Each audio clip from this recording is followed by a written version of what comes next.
Okay. This will be fun. Alright, I'm gonna call this for a little bit. So I'm gonna show you how to clean my brushes real quick.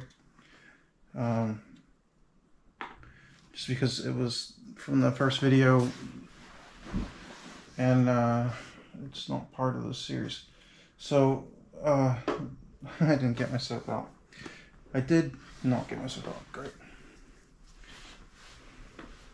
Let's see if I can get to it. No, that's last pocket. Middle pocket. Oh, come on, bud.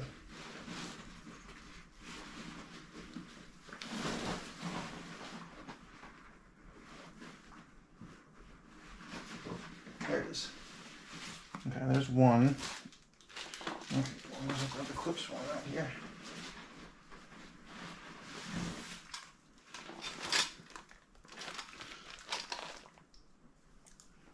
One moment, please. All right.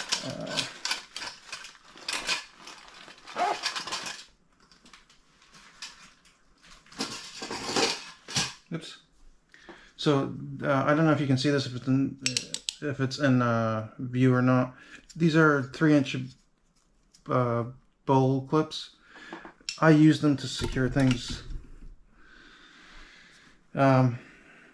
Anyway, so what I'm going to be showing you how to do is clean, prepare your brush for the next period in your painting session. So this stuff is called the Masters Brush Cleaner and Preserver. It'll last you forever. I mean, like, I've used it. It doesn't look like I've used it, but I have used it.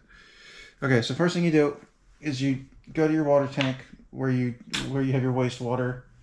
And I highly recommend getting collapsible silicone cups because they're, dishwasher safe and they collapse down so you can take them plain airing or whatever you want to do. And you just get rid of the pigment as best you can. You don't smash the brush. You don't, your goal is not to harm the hair on the brush. So, sorry, I should be showing you. So it's just mixing it gently.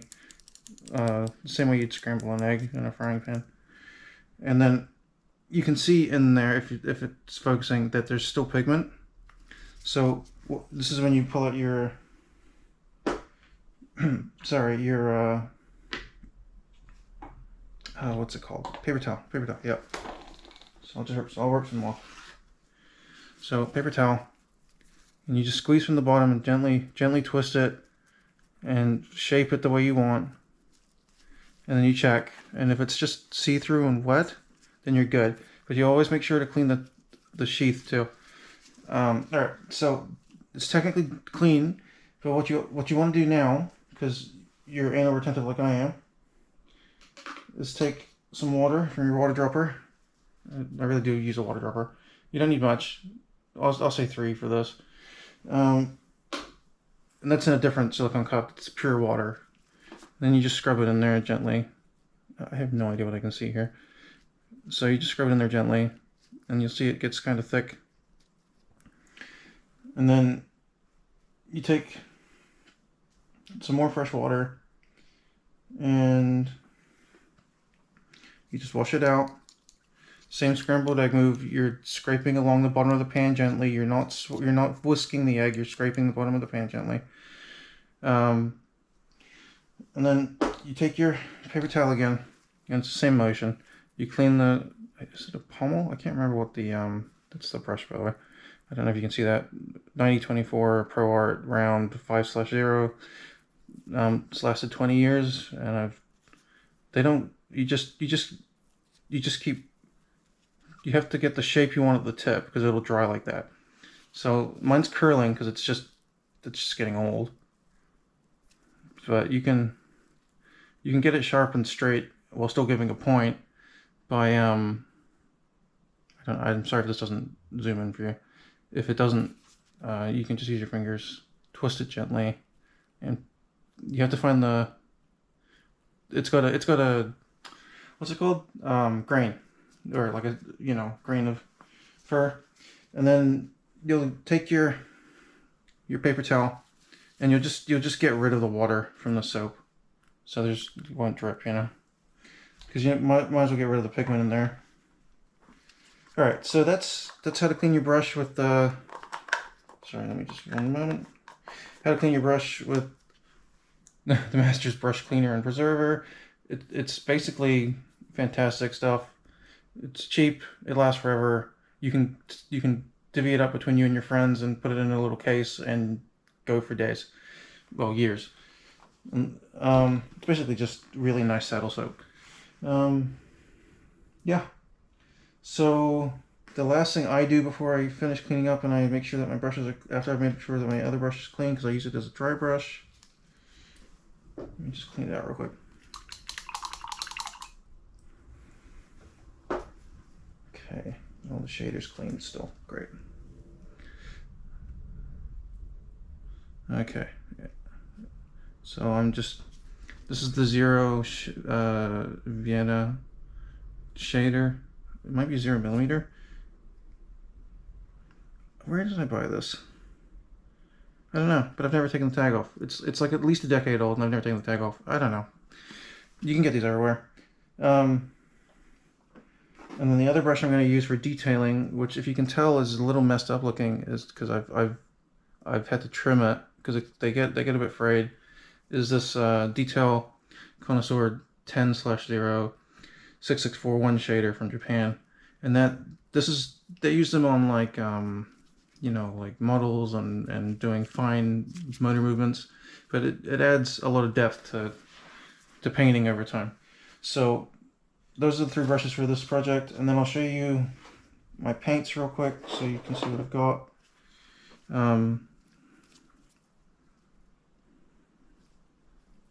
Neat. So here's zinc white.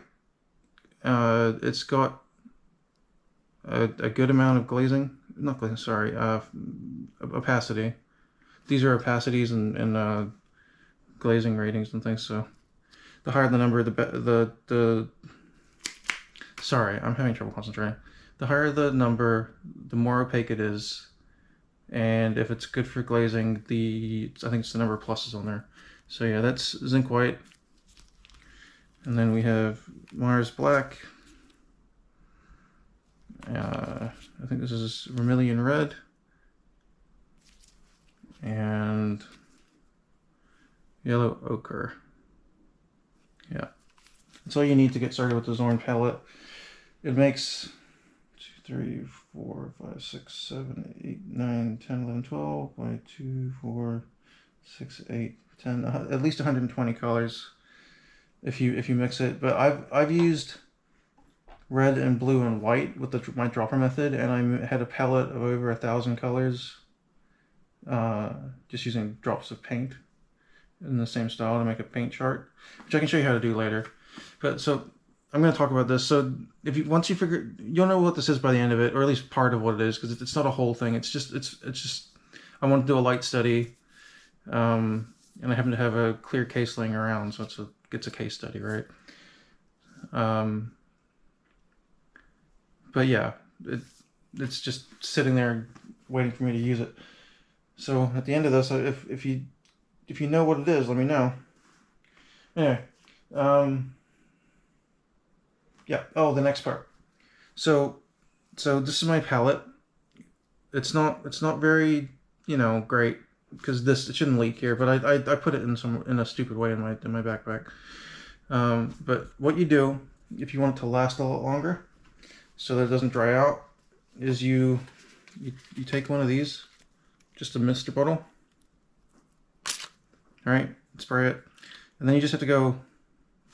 Sorry, I have to kind of do this without hitting the camera, well, I don't mind if I hit this because as long as it doesn't drip, it doesn't matter. But you just go a little bit of water. You just atomize the water over there. But the one thing you have to make sure of is if there's any paint laying out that shouldn't be out. I'll show you what I mean. And that's over there, but somewhere. Right, is if you have something like this going, right? So you got paint on the roof where there's clearly an air gap. You have to get rid of it. You have to just either let it dry or force it to dry by just grabbing a piece of, sorry, paper towel. I am tired. paper towel and just going over it until it stops becoming movable. Because you're basically, you're heat treating the paint so that it doesn't get in your way. And see, this is all the stuff that would have gone on my other paints if I hadn't have done this.